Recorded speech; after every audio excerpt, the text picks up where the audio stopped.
We need to have a conversation about Dr. Umar Johnson. He also considers himself to be the Prince of Pan Africanism. Lord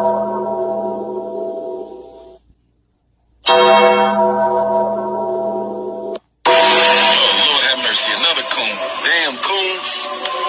I gotta do a coon. But before we have this really important conversation, I want to introduce myself. My name is Sydney Rosant. Welcome to my channel.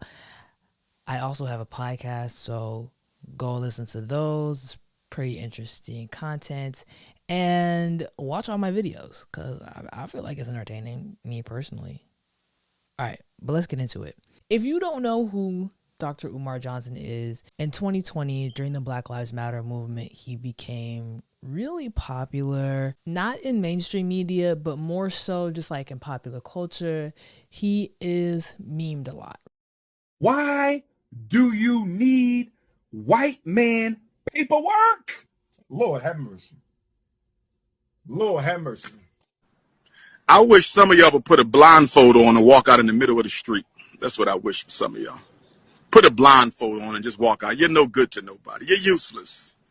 You're useless. He's kind of like a court jester, and that's kind of what he deserves. And I feel like his memes are hilarious, like his reactions to things, the way he speaks, like it's actually genuinely entertaining. Like Dr. Umar Johnson, like if everything he was saying was satirical, I would be all for it. But the fact that he's being like serious, like serious is why I just can't get behind a lot of his opinions and viewpoints. I'm the type of person that's going to give credit where credit is due, right? And while I think that he's very divisive in nature, Dr. Umar does occasionally make accurate critiques of white supremacy. From time to time, like he hits it on the nail, and I'm like, you know what? I can't disagree with you. And at the end of the day, a broken clock is right twice a day. The last thing I agreed with him or kind of appreciated him for was his willingness to go back and forth with Kevin Samuels when that man was alive. I think what I appreciated was his advocacy for Black women. Even though Dr. Umar is his own brand of ridiculousness, there weren't a lot of people at that time when Kevin Samuels was getting really popular. There weren't a lot of people, I felt like, who were willing to just kind of clap back, and kind of just say like, what are you talking about, right? And I feel like Dr. Umar did that, and so for that, I appreciate him. But let's get into it. My first gripe with Dr. Umar is his homophobia. It's too much, right? So he's always talked about opening this all-Black boys' school, and we're going to talk about that school a little bit later. And he admits his intent to attempt to discriminate against queer Black teachers who might be interested in educating these Black young men. He frequently refers to queer people as sexually confused, and to me, it just feels very dismissive, right?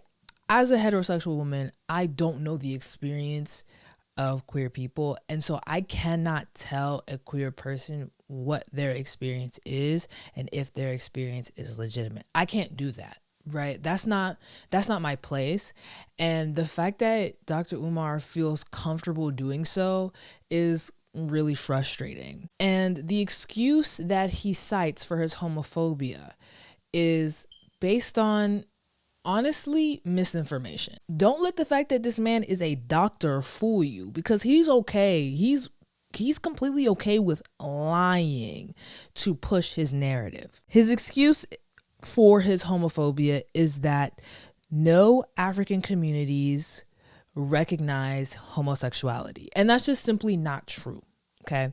The term, I'm about to butcher all of these pronunciations, y'all, but bear with me. The term Yan Daudu, which comes from the Hausa, which is a northern Nigerian tribe, describes effeminate men who are considered to be wives to men. In the Yoruba language, the word for homosexual is adofuro, which is a colloquialism for someone who has anal sex. None of these terms are infused with any judgment or any prejudice or any discrimination, right?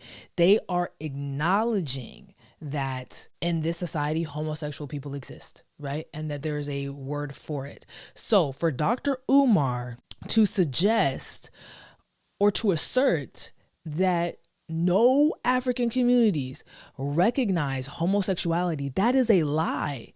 That is a lie. The fact that he is willing to say that speaks to his lack of integrity and honestly, his lack of knowledge. In the Buganda kingdom, which is now part of modern day Uganda, King Mwanga II was openly gay and did not face any hatred from his subjects until white men brought the Christian church. So I wrote down in my notes, I said, in this regard, Dr. Umar is using misinformation to justify his hatred, and he is using revisionist history to justify his hatred. And his hatred for queer people comes from white supremacy, because this idea that gay is wrong is purely Christian. That is a Christian concept, right? And so he is infusing this European way of thinking onto Black people. And it makes you wonder, how can you think that way and be a Pan-Africanist? How can you be so quick to exclude people and claim to be the prince of what is supposed to be the most inclusive form of resistance? I don't get it. I don't get it. The reality is that Dr. Umar cannot be a true proponent of progression for Black people globally if he intends to exclude Black queer people. He can't be. It's not possible. It's not possible. A true Pan-Africanist believes that the people of African descent have common interests and should be unified. But there can't be unification where there's discrimination. It's not possible. Those things are polar opposites. How are you supposed to unify and then also exclude? It doesn't make sense. It doesn't make sense. The other thing, and the reason why I think Dr. Umar hasn't been taken seriously on a mainstream level is because he hasn't really produced any results, right? The promises that he makes, he hasn't delivered yet. He hasn't delivered. We're still waiting for him to deliver. It's been years. He also is comfortable lying. Okay. He claimed to be a paternal blood relative of both the great abolitionist Frederick Douglass and the late Bishop Alexander Wayman. I don't know about Bishop Alexander Wayman. That was never confirmed or denied, but the Frederick Douglass initiatives released a public statement denying that Johnson is a descendant of Douglass in 2016. This is what they quoted. Mr. Johnson is very careful not to bill himself as a descendant, but he doesn't correct people when they refer to him in this way. He calls himself a blood relative, which is a nebulous reference designed to make people think he is a descendant. So this is obviously somebody who is comfortable telling non-truths to get everybody else to believe that he deserves his position, right? Not only is he the self-proclaimed Prince of Pan-Africanism, but he is a blood relative or a descendant of Frederick Douglass. Like, oh my gosh, look at how that turned out for him, right? What are the odds, right? It's almost like he's making it seem like it is his divine destiny to be in this position. No, babes, you're no better than a grifter. You're no better than a scammer. So I referenced the school that he intends on building. And the name of this school, the name that he's given this school is the Frederick Douglass Marcus Garvey Leadership Academy for Black Boys, which he's been asking for donations for since 2014. Y'all, it's 2023.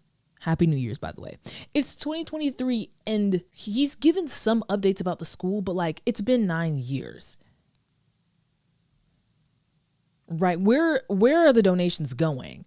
I'm at this point, I'm like, do we need to track them? Maybe we need to trace a little money trail. Like, what's going on? So from my research, doesn't seem like there's any evidence that a physical school exists.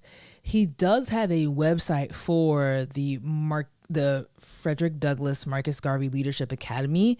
And basically it's like counseling at the moment. That's what they offer. It doesn't seem to be any classes. There doesn't seem to be a school that you can like apply for at the moment.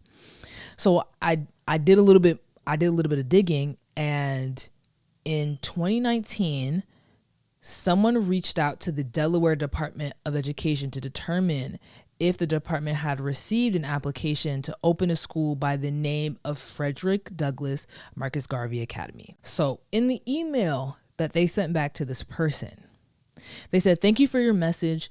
No one has applied with the Delaware Department of Education to open a charter or a private school at this address. If someone is falsely raising money, this may be an issue for the Attorney General Office's Consumer Protection Unit to investigate." Now, this was in 2019, so I haven't personally reached out to the Delaware, Department of Education, so he could very well be making strides to open this school. But what's important is that this is not the character of somebody that we want to be leading any sort of revolution for Black people or leading any sort of movement for Black people. There are too many inconsistencies, too many non-truths. He is willing to lie to push his narratives. He's not trustworthy. And that's a fact. He's a fraud. Dr. Umar is the kind of person who has a cult-like personality. And that's exciting to watch, and that's entertaining, and that's funny, and that's hilarious. But that's it. That's as serious as we should take him. We should not be looking at Dr. Umar as a reference point for any sort of guidance on how to progress as Black people. He's not the one to do it. He's not going to accomplish it. But that's all I got for you guys. Thank you so much for tuning in. If you haven't already, please subscribe, like, comment for more of this content. I'm trying to push. I'm at like 500. We are pushing to get 1K. So, mess with me now. All right. Peace.